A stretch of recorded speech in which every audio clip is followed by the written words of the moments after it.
So what you can see on our screen, no, you may ask me, where did I get this truth? Where did I get this knowledge, no?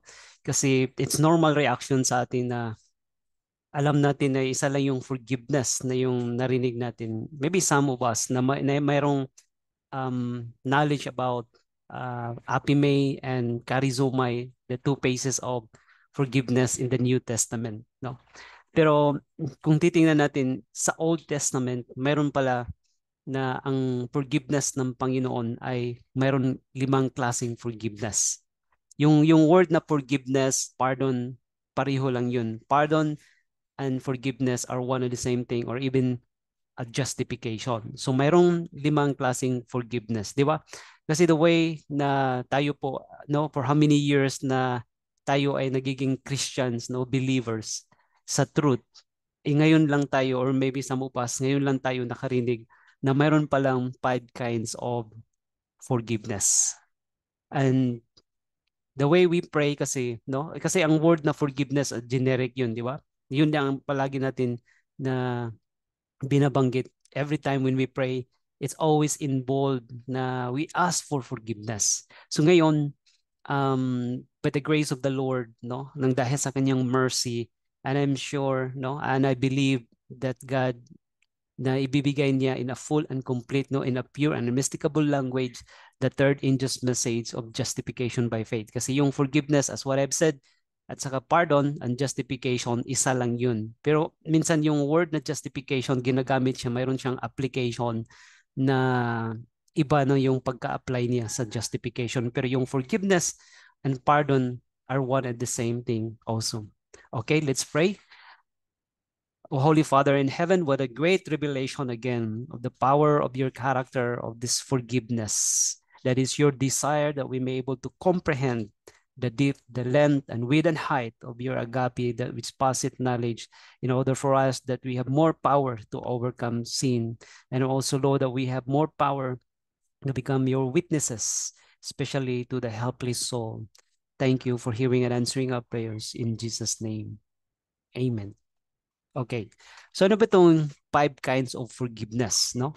So titingnan natin kung gaano ba kung nandoon ba 'yun sa Bible and the Spirit of Prophecy yung 5 kinds of forgiveness. So according to the Spirit of Prophecy, no, para magkaroon tayo ng idea na mayroong nag-i-exist na 5 kinds of pardon, no, in the Bible, no, and by the support of the Spirit of Prophecy. According here in Mount of Blessing 114 paragraph 1, it says, but forgiveness has a broader meaning. So mas malalim siya yung kanyang meaning than many suppose. Kaysa karamihan yung kanilang iniisip. So malalim yung meaning daw ng forgiveness. When God gives the promise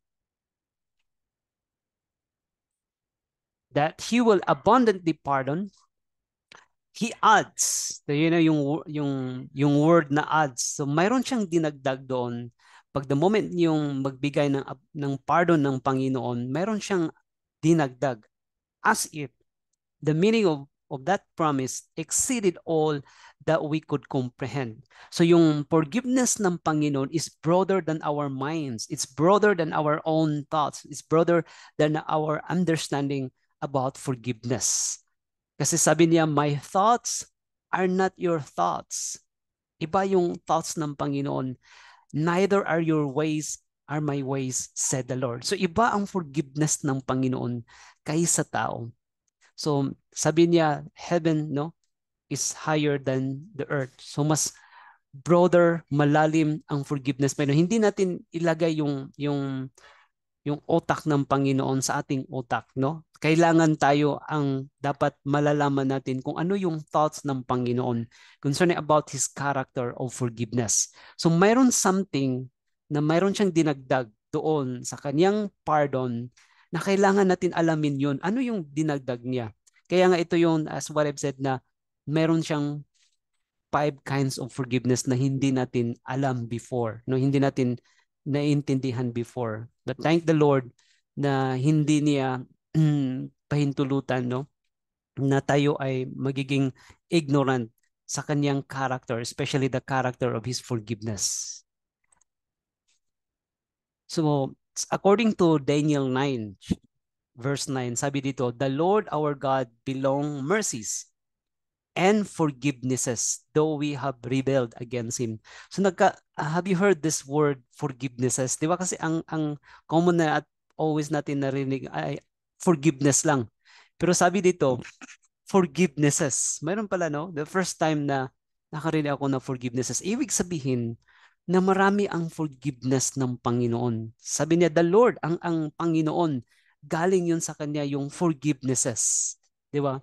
So marami siya, it's plural, ang forgiveness ng Panginoon. Only in the Bible, no? From sa Genesis to Revelation, the only in the scripture na makikita mo ng the word na forgivenesses, only doon kay Daniel, no? Sa kaniyang book ni Daniel, forgivenesses. Another, sa 16 MR 193 paragraph 2, Christ had made all who claim Him as their Redeemer to represent Christ in mercy, forgiveness, and pardon. Di ba? Ang forgiveness and pardon are one and the same. Pareho lang yun. Pero tingnan mo yung the way paggamit ng writer ng author, this is too wide. Pag sinabi mo may comma and then and, meaning yung conjunction na and, na mayroon siyang ibig sabihin doon, na iba yung meaning niya. Mayroon siya pang ibang meaning doon sa word na forgiveness kaysa pardon. Kasi gumamit siya ng and di ba? So, dapat, kung pareho lang siya, dapat na yung ginamit niya or mercy, forgiveness, or pardon. Pero hindi siya or, di ba? Kundi and yung ginamit niya na conjunction, forgiveness and pardon. Ibig sabihin na yung mayroon siyang idea, yung spirit of prophecy, this is White, na mayroon siyang ibang meaning na pardon na yon. Okay? So, mayroon siyang ibang klase na meaning doon sa word na forgiveness. Okay? So yun ang ibig sabihin niya doon. Another, the master has work for you to do, to speak words of hope, of comfort. Kailangan natin, no, na i-speak natin yung words of hope, comfort, of love of Christ, what? Sa kanyang forgiveness, pardon, to the helpless, the wandering, the lost. So kailangan natin i-rebuild, no, sa lahat, no, to the helpless, the wandering lost, yung forgiveness ng Panginoon. Kasi ito yung means, no, ng salvation. So ang forgiveness, saan ba yun galing ang forgiveness? Galing doon sa grace. And then saan yun galing yung grace? Kasi yung mercy.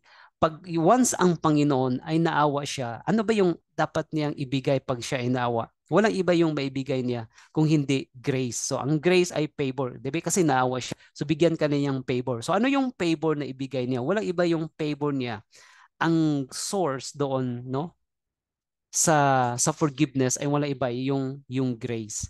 So wala siyang favor na ibigay. Pag once na siya ay mayroon siyang mercy, automatic yun, bibigay siya ng favor. Ano yung favor? Walang iba yung favor is forgiveness. So they are inseparable. Hindi mo siya pwedeng maihiwalay. The moment pag mayroong mercy yan, doon nakadikit yun, always yung grace at saka forgiveness. They are inseparable. Yun ang character of love. That is the manifestation of the love of God sa atin.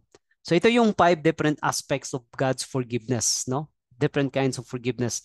So number 1, nasa, or I don't know kung paano i-pronounce yung phonetics niya. Pero yun ang ang sa Hebrew word kasi ito eh. Nasa, yung first, the second one, salak, the third one, selika, the fourth one, kapar, and the last, ratsa. So ito yung ang Hebrew language siya, no? Kinuha ko siya sa Hebrew language kasi ito eh. So ito yung um, 5 kinds of God's forgiveness. Sa Panginoon to, hindi to sa tao, ha? So nasa, salak, selika, kapar, and ratsa. So ano yung mga definition nito, no? Ano yung mga definition siya? So yung word na nasa, na forgiveness or pardon, ay ibig sabihin yung meaning niya ay to bear, to lift, or to carry. Ibig sabihin, kanyang titiisin. Okay? Yun ang word na nasa. The second one, salak, ang pinaka yung meaning niya, there's no other word, yung ginamit niya, yung meaning definition ay spare. So, inisperia yung ang ibig sabihin doon. So ating tatalakayin yung mamaya kung ano yung ibig sabihin yung spare. The third one, celica, meaning ready to cleanse, or that is the cleansing of the soul, cleansing of the heart, or cleansing of the mind. Ang kapar, to cover, expiate, atonement, purge. So pag nakabasa kayo no, sa Bible ng word na expiate, titingnan nyo sa Hebrew yon, ang lalabas doon, yung meaning yan, kapar yun. Or yung word na atonement or purge, actually, forgiveness yun. Pero hindi natin alam yun na forgiveness pala yun. Yun ang other meaning no, ng term na ginagamit sa Bible. No? It's because hindi natin alam to sa Hebrew, kaya nga hindi natin alam din sa English. Kung mayroon tayong idea sa Hebrew, madali lang siya no, na maiintindihan. No? To cover, expiate, atonement, and purge, or even reconciliation, ginagamit siya sa forgiveness. And the last one, ratsa, to be pleased with, be favorable to, specifically to satisfy a debt. So ito yung mga definition ng mga 5 kinds of forgiveness or pardon. Okay, so itong isa-isahin yung kung ano yung mga definition nito. Saan yung mga example niya sa Bible? Ito.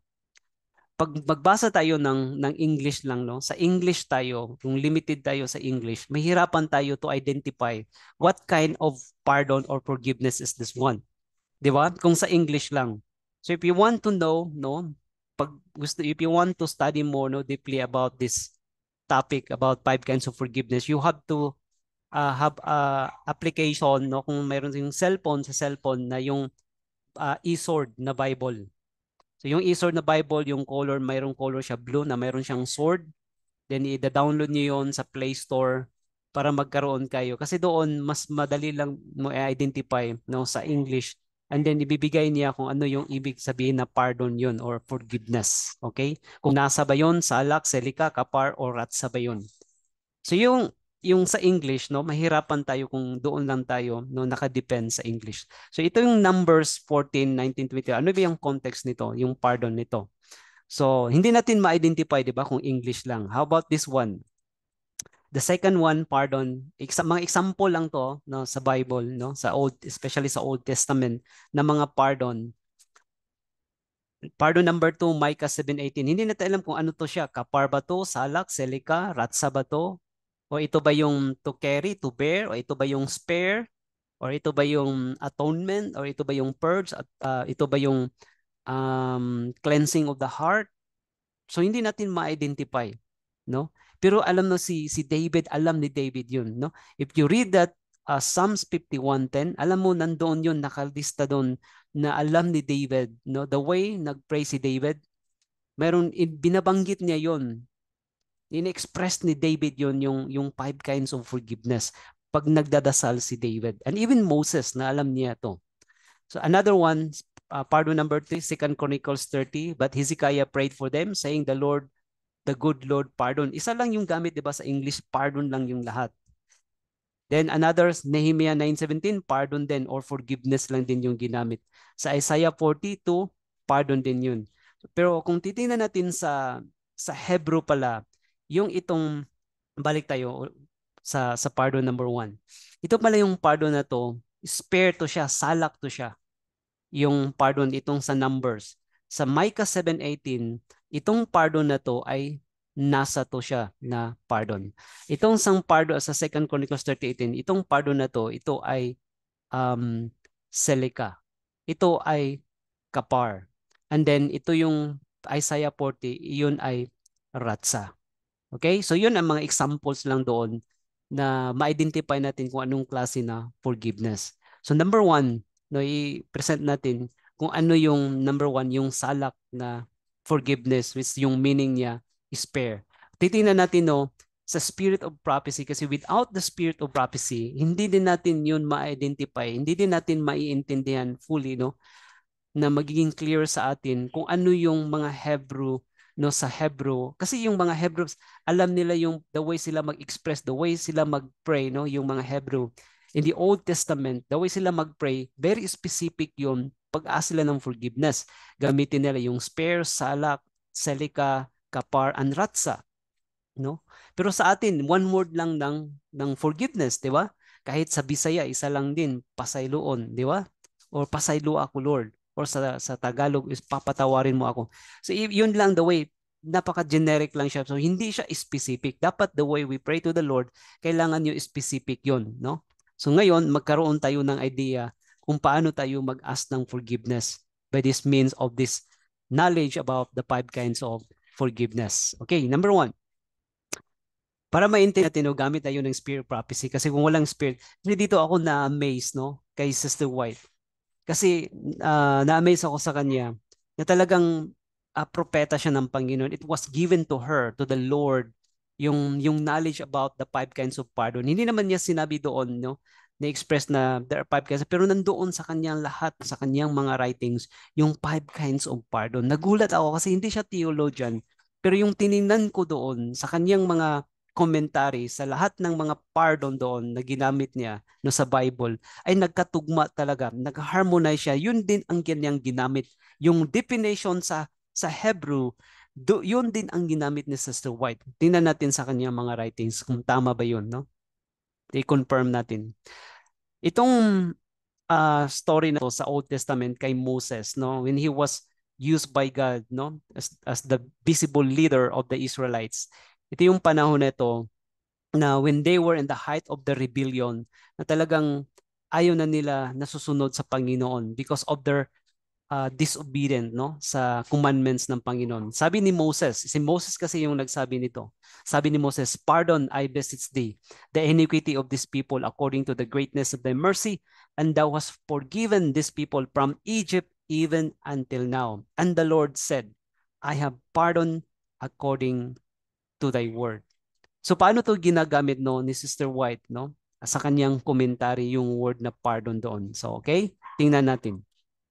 Ito yun sa Prophets and Kings. Sabi dito, "It was upon his knowledge of the long sufferance of Jehovah and of his infinite love and mercy that Moses based his wonderful plea for the life of Israel when on the borders of the promised land." So ibig sabihin, yung time pala yun, yung Numbers chapter 14, 19 to 20, yung prayer pala ni Moses at that time, yung panahon na yon na doon sila sa borders of the promised land. Nandoon na sila sa borders. Okay? They refused to advance in obedience to command of God. Meaning, nandoon na sila sa Kadesh Barnea.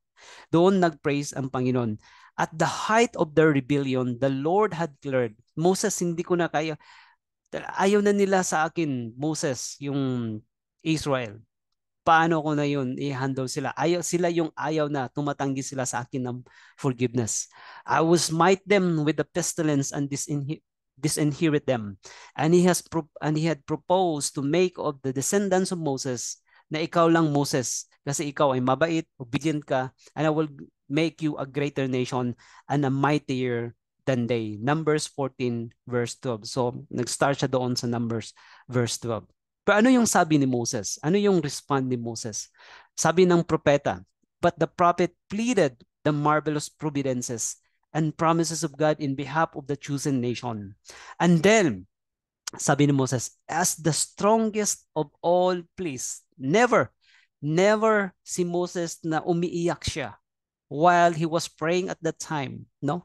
Na the strongest of all, please. He urged the love of God. Naintindihan ng Panginoon, naiintindihan ni Moses yung character of the love of God sa kanyang forgiveness for fallen men. Sabi niya. Pero ano yung sagot ng Panginoon at that time na nag-pray si Moses? Graciously, the Lord responded to Moses, "I have pardoned." Ang word na pardon na spare. "I have spared them. Spare them according to thy word." It was granted, the prayer of Moses. Ibig sabihin that the life of Moses, the character of Moses, manifested the character of God to naiintindihan ni Moses yung pardon ng Panginoon. Yung salak na ito, na pardon ay salak to. Okay? Pero kung dito lang tayo, no, nakadepend. Hindi pa rin natin masyadong maiintindihan kung anong ibig sabihin ng spare. Okay? So titingnan natin sa iba din niya sa kanyang commentary regarding this event, no, na nangyari during at the time when they were in the borders of the promised land, when they were in the height of the rebellion na ayaw nila talaga nasusunod sa Panginoon. And then that time na doon sila binigyan ng pardon or special forgiveness na tinatawag natin. Kasi ito siya, immediate to na forgiveness eh. Immediate to siya. Meaning, pangsamantala lang na forgiveness that at that time na maliligtas sila at that moment. So hindi to siya full and complete na forgiveness. It's only something like an emergency forgiveness. So yung term niya nito, yung ito na klase na forgiveness as emergency forgiveness. Yan. So anong tawag nito na klase na forgiveness? Emergency na forgiveness or na pardon. Emergency na pardon. Tingnan natin sa ibang komentary niya. Moses again refuses to have Israel destroyed. Kasi ang dami ng panahon noon, many times yung mga Israel na ang tigas nila ng kanilang ulo when they were in the wilderness, 'di ba? Thousands of them died because of their rebellion, because of their matigas na ulo nila, na marami na mamatay doon kasi ano sila nag-request sila na kumakain sila ng quail, ng meat andoon. So anong nangyayari sa kanila? Marami ng panahon, sabi ni Moses again, refused to have Israel destroyed and himself made a mightier nation than was Israel. This favored servant of God manifest his love for Israel. Grabe no? Kung hindi naiintindihan ni Moses yung forgiveness, ang tagal na niyang iniwan yun. Yung mga Israel, kina-curse na niya yun sana yung mga Israel at the time. Pero si Moses, alam niya yung forgiveness. Kasi ito yun ang nakapag-endure kang Moses, naiintindihan na yung character ng Panginoon about the forgiveness of God and shows his zeal for the glory of his maker and the honor of his people. And thou hast, kasi naintindihan ni Moses na alam ko Lord, na even at that time, no, as thou hast forgiven, the word here, forgiven, bore, carried these people from Egypt, even until now, thou hast been long suffering and merciful, hitherto toward this ungrateful people, however unworthy they may be, thy mercy is the same. Hindi ba tayo pareho din sa mga Israel na napaka uh, nang dahil sa ating unbelief? Di ba walang kaibahan ang modern Israel at saka yung ancient Israel na napakatigas din natin ng ulo? Ganon din yung ginawa ng Panginoon sa atin, kung anong ginawa niya, kung ano yung binigay niya na klase na forgiveness. Tingnan mo yung continuation na. Ito yung tanaw niya si Sister White. Paano niya ginamit yung forgiveness na tama yun. The same yung ginamit niya na term, yung pardon na yun na spare. So ito yun, magkaroon tayo ng idea no sa 1 SP 292 paragraph 1. So iba lang din na book na no. Pero dito naibanggit niya no yung word na spare, yung pardon. Hindi na yung pardon yung ginamit niya, kundi spare na. Tingnan nyo balikan natin. Tingnan nyo. Moses again refuses to have Israel destroyed. So ibig sabihin, ma-spare sila from immediate destruction, na hindi sila may destroy. Kaya nga sabi ko, yung ito na klase na pardon, emergency pardon to Automatically to siya na the moment when you pray to the Lord, when you ask that moment, and He will give you spare. Sabi na dito, He pleads, wilt thou not, therefore, spare them this once and add this one more instance of divine patience to the many that was already given. So ginamit niya ni Sister White, tama yung word, no? Yung definition sa Hebrew. I know that Sister White hindi siya nag-aral ng Hebrew language. Pero alam niya kasi binigay ng Panginoon sa kanya So tama yun. So ang ibig sabihin pala, yung pardon na yun sa Numbers 14 verses 19 to 20, I spare yun to spare them from immediate destruction, na hindi sila may destroy at that moment. Okay? So another one, sa PP 628 paragraph 2, but while inflicting judgment, God remembered mercy. The Amalekites were to be destroyed, but the Kenites who dwelt among them were spared, were pardoned. So yun ang ginamit ni Sister White. Di ba? Pag gumamit tayo ng uh, telescope, no? Or binocular, masyado nating maliwanag sa atin, no? Mas clear siya kung just like ito yun ang spirit of prophecy. Without the spirit of prophecy, mahirapan tayo na maintindihan natin to, no? So walang makapagbigay sa atin ng idea or understanding this five kind of forgiveness na nag-i-exist pala ito. Ito pala yung character ng Panginoon. Di ba? Another one. Now, ito yun ang ang madaling iintindihin kung anong ibig sabihin ng pardon ng salak. Okay? The Lord promised to spare Israel from immediate destruction. So the Lord promised to pardon or salak, spare Israel from immediate destruction. Alam mo, kung i-apply din natin sa atin yun, di ba? Ano yung another example doon na ma-apply natin yun ngayon? Di ba ang dami ngayon ng mga kabataan, many young people today, they committed suicide. Di ba? Kasi nagiging heartbroken sila or iniwan sila or hindi lang yung mga young people and even sa mga adults, no, na mga old ones na maraming commit ng suicide. Tingnan mo yun, kahit yung tao na nag-commit ng suicide, rapist ba yun, magnanakaw ba yun, o ano ba yung klase na to, gaano yun kasama. But why is it na mayroong taong nakakita sa kanya na siya ay tatalon or doon sa bridge or sa building, why is it na automatically na liligtasin siya? Hindi tayo nagki-care kung ano ba yung klase na tao. As long as nakita natin siya na nandoon siya sa danger, automatically there is an emergency spare or an emergency pardon na ibigay ng tao na yan na hindi siya karapat-dapat na bigyan na klase na yan na pardon. Yun ang ibig sabihin ng pardon ng salak doon sa Numbers 14:19 to 20. Yun ang ibig sabihin. So thank the Lord for the spirit of prophecy na binigyan niya sa atin na the testimony of Jesus Christ para magkaroon tayo ng idea para malalaman natin kung ano yung karakter ng Panginoon, ano yung dealing ng Panginoon sa tao, sa makasalanan na tao, sa lahat ng mga sinners. Yun ang ibig sabihin. Many times, no, sa atin actually, sorry, many times din sa buhay natin, even me, no, alam ko many times na ako na dapat na mamamatay na ako. Pero na-spare yung buhay ko. It's because of that kind of pardon. And because of the prayer of the saints, na the faithful saints, they've been praying for their loved ones na tayo po ay naliligtas from the immediate destruction. Alam niyo yun? Na hindi natin alam na many times tayo na dapat na ma-aksidente tayo, pero pinoprotektahan tayo. Doon yun ang klase na pardon ng spare. Kasi yung time na yun na hindi pa tayo naging Christian, hindi pa tayo naging convert, nung namatay tayo doon, wala na tayong pag-asa ngayon, di ba? So thank the Lord for this kind of forgiveness. So yun ang pardon na forgiveness. Pardon number 1 pa tayo, no? Pardon number 2. Tingnan natin kung the same ba din, no? Yung knowledge ni Sister White, kung ganito ba din yung ginagamit niya yung word na nasa to carry or bear or lift. Pero yung common na ginagamit na definition ng nasa ay yung bear. Meron din yung carry nandoon sa Isaiah. So I cannot give you all the details of this one. Meron akong compilation sa lahat ng definition ng lahat ng 5 kinds of pardon, but I cannot give you at this time, no. Kung sa atin lang na magkaroon tayo ng idea ng knowledge, and then God will increase our knowledge, God will increase our faith so that we may able to have more clear understanding of this forgiveness, no? The 5 kinds of forgiveness. Tingnan natin kung ganun ba din yun kay Sister White, yung paano niya ginamit.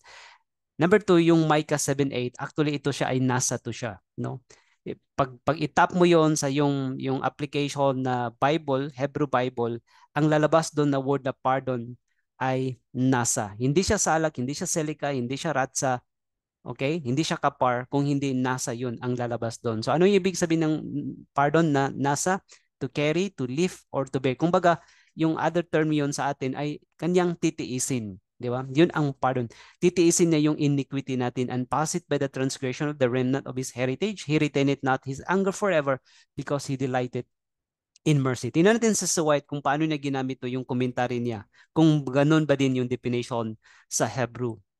If we had to bear, Signs of the Times, November 4, 1903, paragraph 3, if we had to bear, kung tayo po, yung tayo po yung mag-carry, mag-lift sa atin, yung guilt natin, anong mangyari daw sa atin? It would crush us. Mamamatay tayo kung tayo po ang mag-bear, kung tayo po yung mag-carry, no? Kung tayo magtiis sa ating guilt, automatically mamamatay tayo. Hindi natin makaya yun.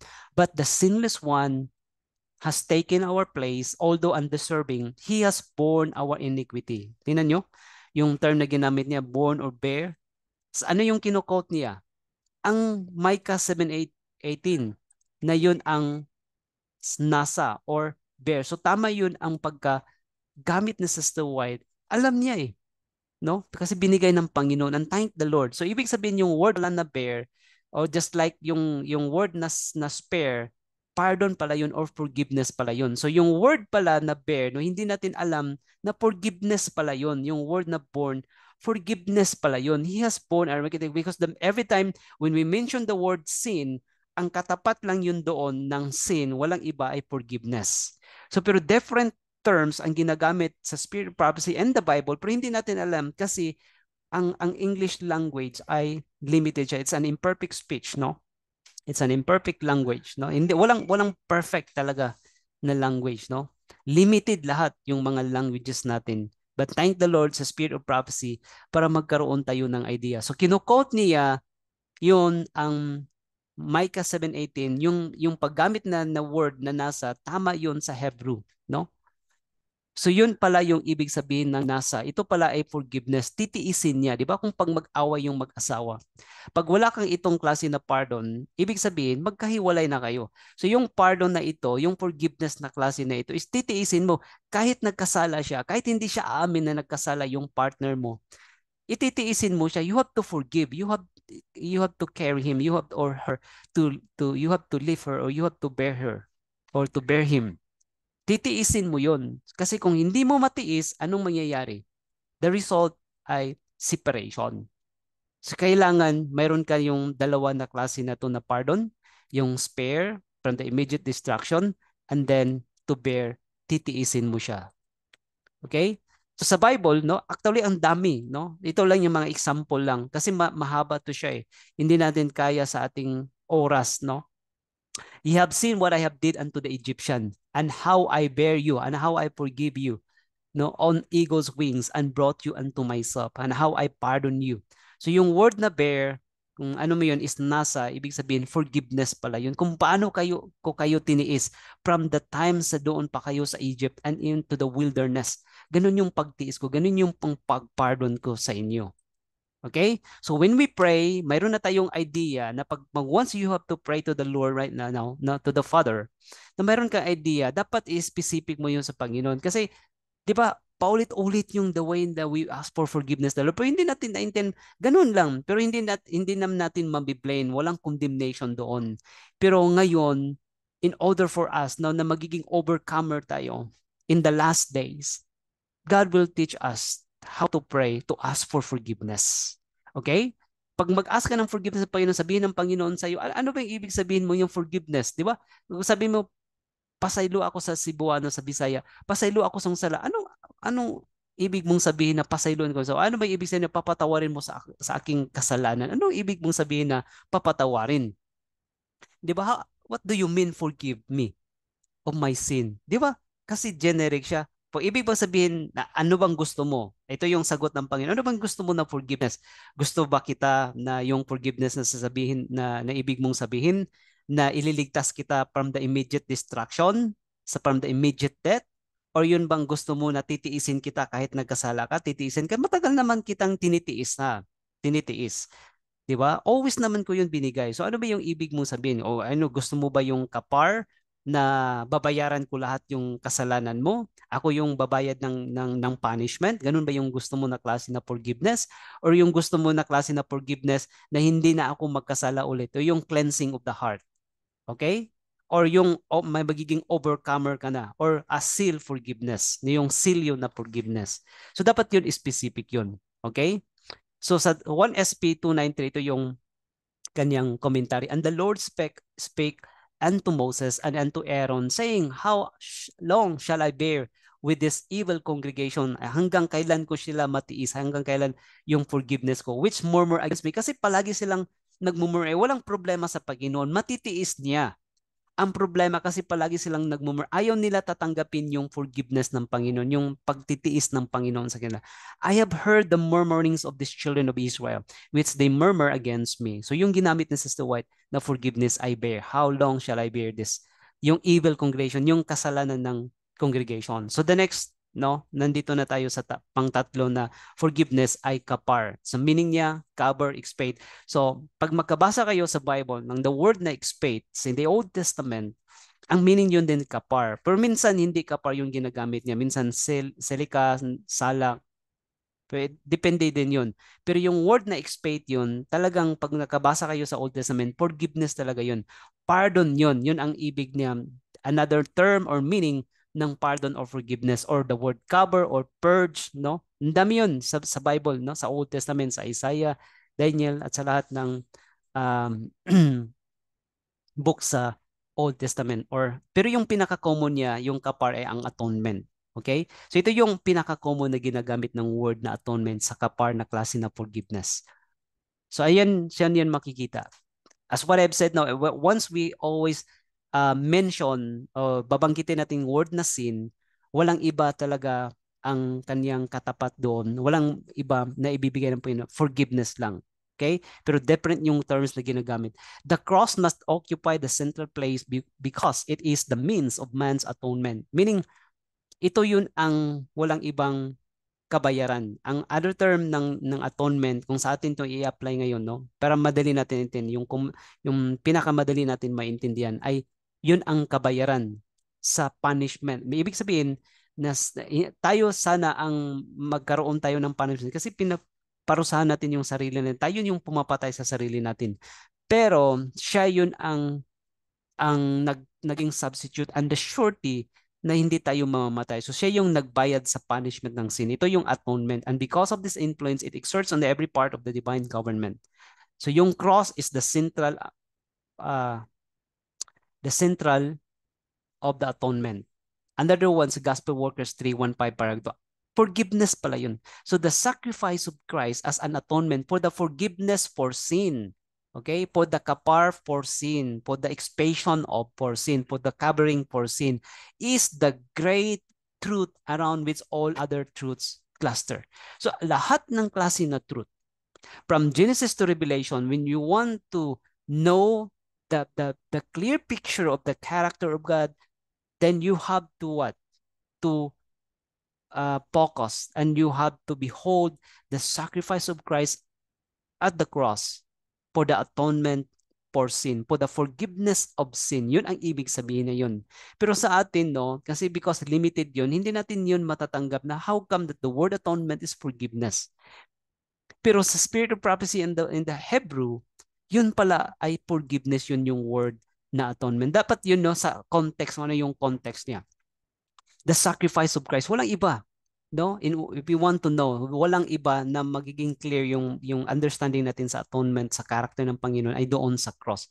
The sacrifice of Christ. Lahat ng klase na truth. No? Kung hindi masyadong maliwanag doon, then you have to, yung character ng Panginoon, then you have to go to the cross para makikita natin yung clear understanding ng atonement ng Panginoon. Sabi niya, no sin can be committed by man for which satisfactory has not been met on Calvary. So ang ginamit naman ni Sister White dito, hindi atonement.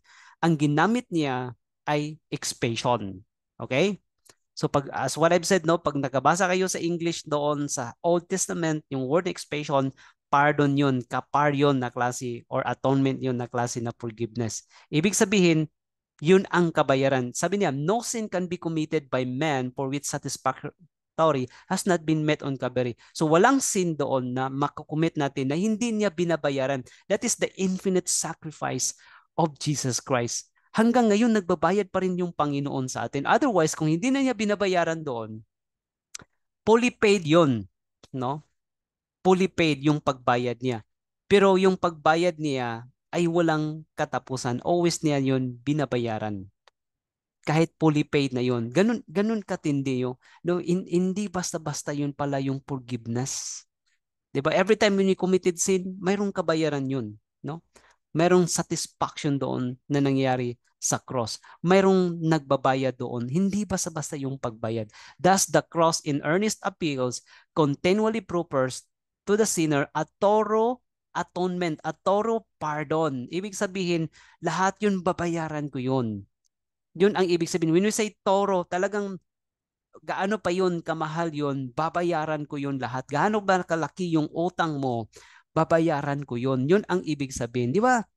So once when we ask forgiveness to the Lord, dapat specific natin, Lord, babayaran mo lahat yung forgiveness. Of course, babayaran ko yun lahat. Huwag kang mag-alala doon.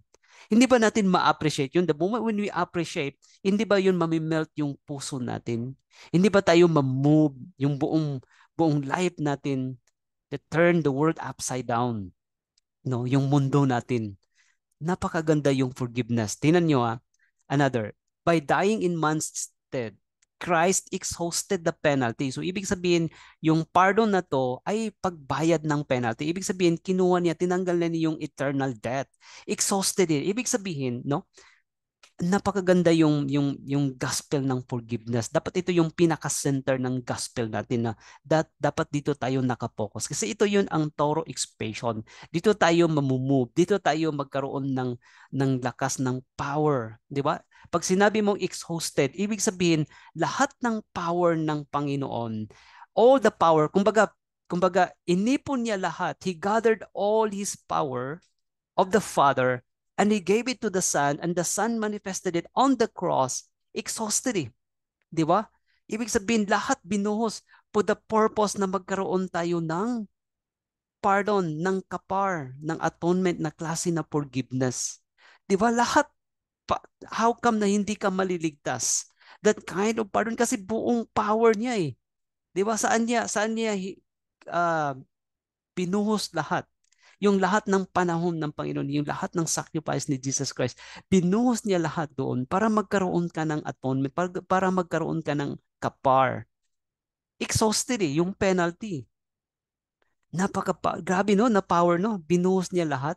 Where can you find that kind of power? Grabe, yun ang gumawa sa buong universe. Ibig sabihin yung lahat niya ginagarden din kanyang lahat ng power just in order for you to have that kind of pardon. Tingnan nyo, sabi niya sa 13 MR 370 paragraph, He, Jesus, bore the sin of the world to the bitter end. And yet men continue to sin. And Christ what? Continues to feel the consequences of their sin. Huwag niyong sasabihin na ang sacrifice ni Jesus Christ, the infinite sacrifice of Jesus Christ, was only 3.5 years when He was here on earth. No, dinala niya doon sa heaven until now. Imagine that. This is not actually an exaggeration. I believe that this is not an exaggeration, but this is the truth. Hindi ito in-exaggerate ng writer, ng author, ng Spirit of Prophecy. Pero ito yun ang, di ba?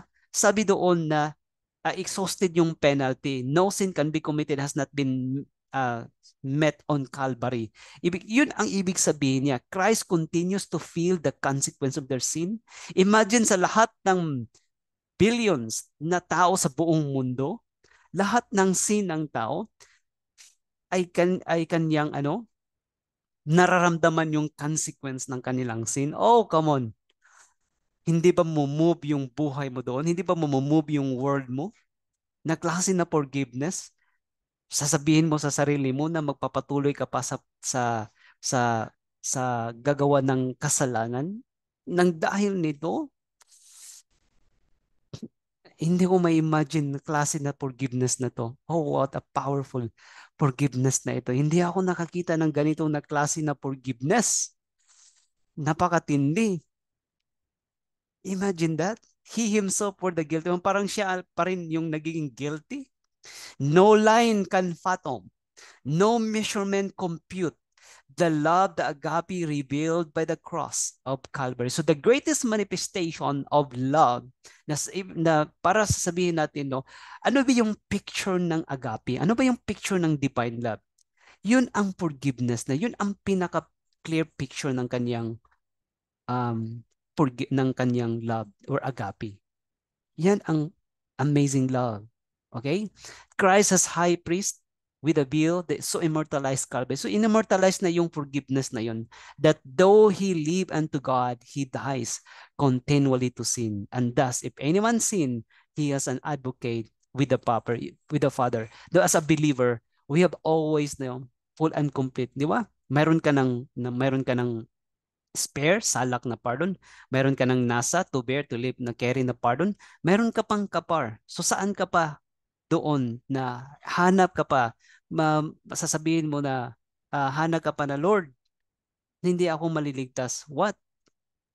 You cannot question the Lord, no? Nasasabihin mo yan, no? Paano ka tayo nagkaroon ng ganyan? na kinu-question natin Panginoon na full and complete yung kanyang forgiveness. No? He dies continually to sin. Ibig sabihin, always there. That kind of forgiveness yung kapar na totally paid yung penalty natin. Ibig sabihin, He abolished death. Okay? Yun, past tense yun. He abolished death. Who had abolished death? Who had saved us? Kailan yun? Christ Jesus before the world began but is now made manifest by the appearing of our Savior Jesus Christ who had abolished death. Pag ibig sabihin ng past tense, wala na yung kamatayan. How come na magkaroon tayo? Pero mayroon pa rin hindi naniniwala. Mayroon pa rin hindi ayaw nila yung forgiveness ng Panginoon. Okay? The last, no, the fourth one ay ang selika. Ang selika, ito yun ang response natin. Ano na yun? Ito yun ang conditional. Kasi itong tatlo, no, yung the previous one, yung tatlong klase na pardon or forgiveness, ay ano yun, unconditional yun. Kahit hindi ka aas ng forgiveness, kahit hindi ka mag-repent, always yun, character yun ng Panginoon. And then even this one ay conditional to na klase na forgiveness or pardon. It depends upon us kung tatanggapin natin or hindi. Hindi siya magkaroon na magiging reality sa atin itong klase na forgiveness. This is the result of the power of the forgiveness of God. The moment when kung yung tatlo na klase na forgiveness, pag atin yung ikikip yun, kung atin yung tatanggapin, once we have to accept that one, and then the result, there will be a selika, the kind of forgiveness na talagang magkaroon tayo ng cleansing of the heart na hindi na natin paulit-ulit gagawin yung kasalanan because of our precision. Tingnan nyo ha, sabi ko, as what I've said, na si David, binabanggit niya yung 5 klase na forgiveness. Pero hindi natin niya alam. Binabanggit niya sa Psalms 51. Nene mo, Mount of Blessing 114, paragraph 1. God's forgiveness is not merely a judicial act by which He sets us free from condemnation. So ang forgiveness ng Panginoon ay hindi lang siya judicial act na kanyang niliberate niya tayo para matanggal niya tayo sa condemnation or the punishment of sin. Okay?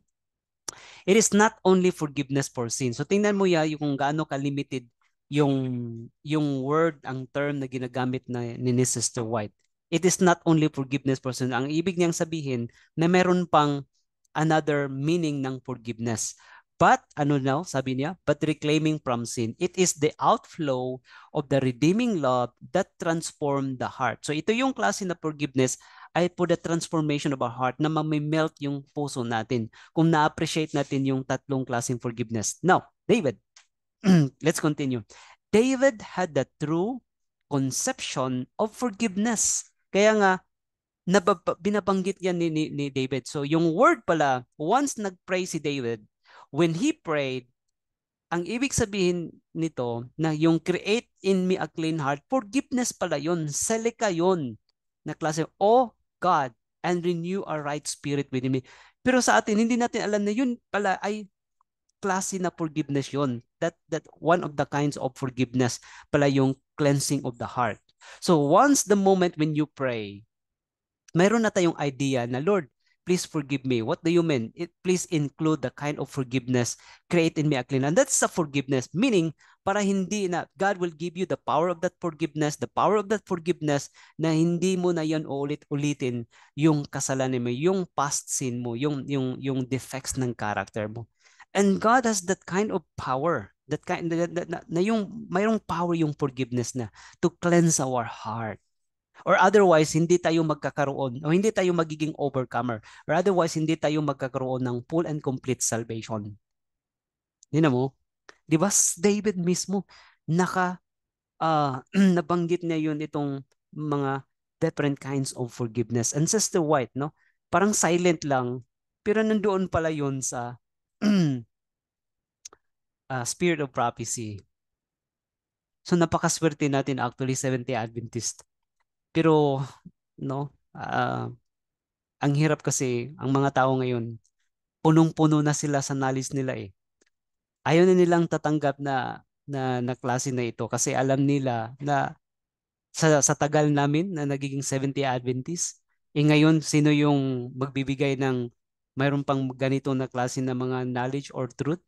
'Di ba? Mahirap 'yung tatanggapin sa church natin kasi naging loud siya, need of nothing, 'di ba? nagiging rich na siya spiritually sa kanyang sarili. Anyway, when we have this kind of forgiveness na, pag nagka-experience na tayo ng clean heart or a new spirit, then ano yung result nito? And then mag-manifest din sa atin yun. So ito yung gusto ng Panginoon na yung 5 kinds of pardon niya, yung klase na character niya na ay manifest din sa atin. Kasi yun ang salvation eh. So tayo na ngayon ang magiging representative. Tayo na ngayon ang kanyang agent here on earth to reveal this kind, no? Kasi hindi na naman nandoon na yun sila sa heaven. So hindi sila magpapakita invisible but by the human instrumentalities na maiintindihan din to sa mundo ngayon, no? Sa world kung ano yung forgiveness through us.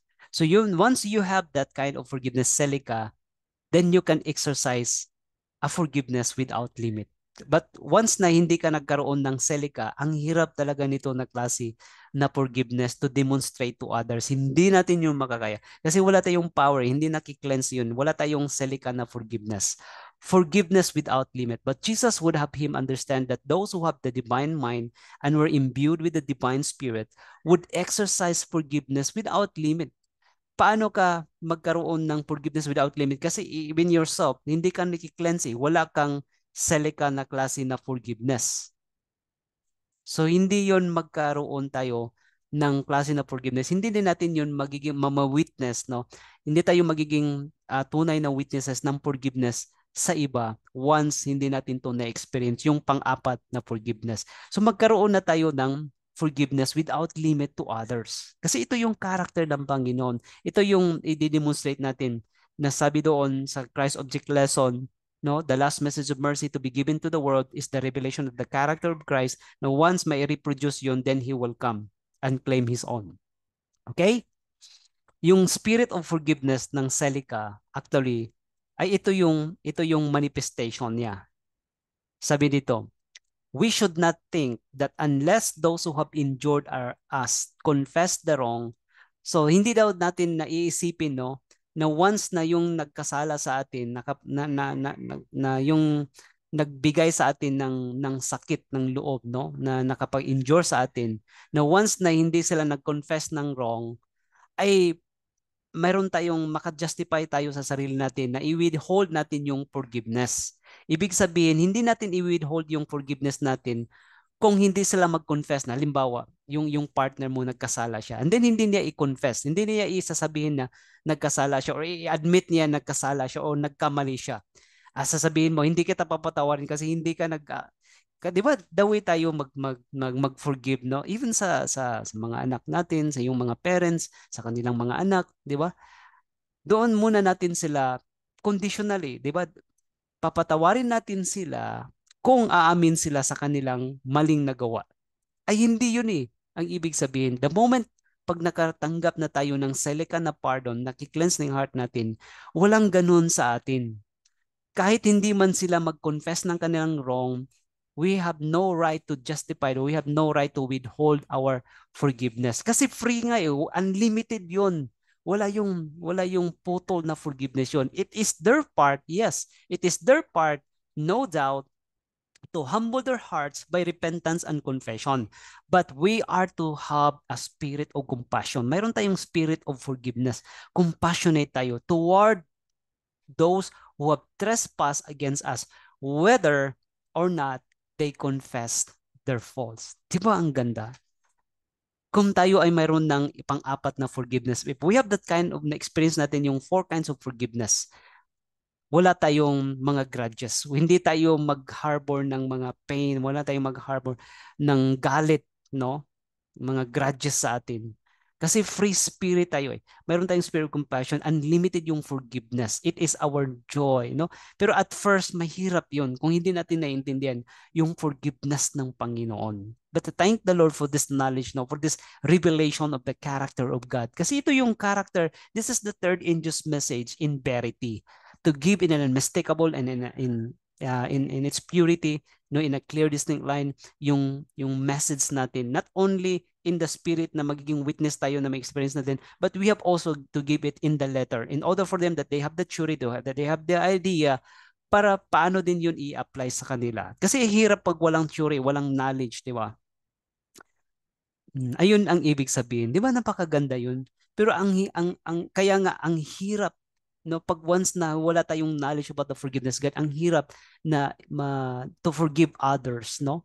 Pag hindi sila kasi para sa atin mayroon tayong pride eh, 'di ba? Ang hirap no mawala sa atin yung pride na sino ba kayo na papatawarin na na hindi kayo mag-confess ng kanyang hindi niyo aaminin, hindi kayo mag-admit na kayo ay nagkasala. Pero hindi ang karakter ng Panginoon. Whether or not they confess their faults, you have the spirit of compassion. You have to forgive them. Meaning you have to have that kind of pardon, salak. You have that kind of selika, kapar, and nasa. Titiisin mo yun. Kasi that is the forgiveness. Here is the patience of the saints. Diba? Here is the endurance of the saints who keep the commandments of God and the faith of Jesus. Okay? However sorely, gaano man yun kasakit, do?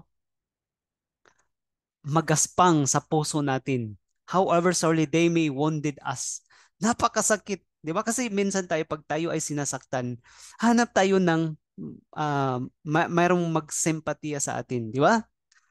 Gusto natin na instead sana, yung nagkasala sa atin, yun sana yung kaawaan natin. Pero yung nangyari sa atin, parang sa sarili natin, napaka ano naman sa akin, di ba? Naawa ka sa sarili mo.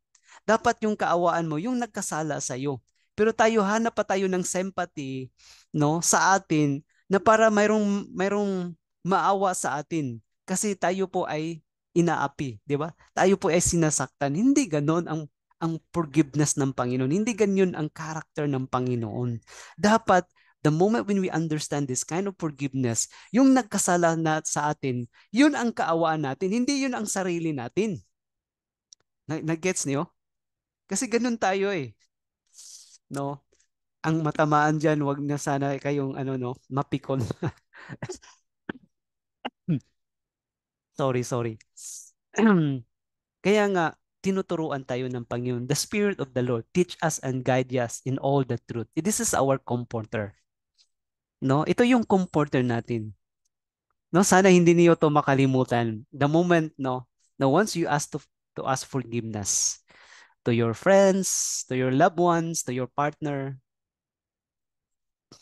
sorry no, medyo na overwhelm lang ako kasi no sa ganda no ng message, the powerful of the gospel of the forgiveness of God na pag wala na tayo nito, I'm sure no ang hirap ng buhay, no, ang hirap na magkaroon tayo ng power to forgive others. Okay?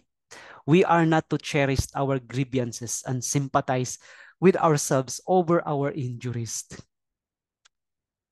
Learn the forgiveness of God in order for us na hindi tayo masasaktan. Learn the forgiveness of God. This five kinds of pardon. So wala pa tayong pang-lima, no? Sa pang-apat pa tayo. But the mercy of Christ in forgiving the iniquities of men teaches us that there must be free forgiveness of wrongs and sins that are committed against us by our fellow men. Ito yung promise ng Panginoon. Ito yung message ng Panginoon. Ito yung gospel. Ito yung justification by faith in verity. Free forgiveness. No? Ito yung silika kasi mayroon ka ng clean heart. So wala kang i-plant na mga hatred or grudges. The moment when you ask for, when you forgive them, automatically yun, no? Wala na yun. Automatically wala yung ano sa sarili mo. Wala kang mga hatred doon, no? Wala ka nang tinatago sa sarili mo. Kaya nga, no, ito yun ang third injust message. This is the message, no? I'm sorry that I cannot share the last one. Kasi apat lang yun, no? Kasi wala na tayong time, no? Nililimit ko kasi yung oras natin. So siguro sa next na lang natin gagawin natin na mayroon tayong part 2. No, that is the last one kasi yung panglima na pardon na ratsa ay isa din yung special na klase na forgiveness. But I cannot give you at this time. No, I'm so sorry. But if you want no to learn more, then you have to wait for this, no. Ibibigay ko talaga 'yon, no, na i-message, I mean i-present ko 'yon, yung pinakalas. Okay? So this is the last one. na the heart of God's last message. Ito yung pinaka-heart. Ito yung message na dapat natin i-manifest sa buong mundo. Several have written to me inquiring the message of justification or forgiveness by faith is the third angel's message. And I have answered, it is the third angel's message in verity. Now, it is always my prayer, my dearly beloved in Christ, no? We have to behold this kind of, we have to accept this by faith. Kahit hindi pa natin masyado yun na may intindihan, but moment by moment, when we behold, when we contemplate this, and then imperceptibly, no? Imperceptibly, magugulat ka. You will be surprised na you become changed, and then magkaroon ka ng confidence, magkaroon ka ng power na mabigla ka na once you forgive others, no, na talagang hindi ka na uh, kagaya dati. You will become a new creature. And then once when we have to receive this one, the promise of the Lord, now when we accept this third angel's message, justification by faith or forgiveness by faith, then God's promise that he will give us 10 times power, that will become a powerful, that we can turn the world upside down, because this is the means of the salvation of man to the helpless soul, no, sa lahat ng makasalan sa buong mundo, na binigyan tayo ng powerful message, no, not only in the spirit, but we have also to share this in the letter, yung theory, yung knowledge, and we have to give them also to others, no. So hanggang dito lang tayo. Thank you so much for the time, and then I have continued to pray, no, for each one of us na magkaroon tayo ng open hearts to continue to seek more and more, to be hungry and thirsty after his righteousness, so that we will be filled his spirit, and we will be filled with all the fullness of the power of God. Thank you once again, my dearly beloved in Christ.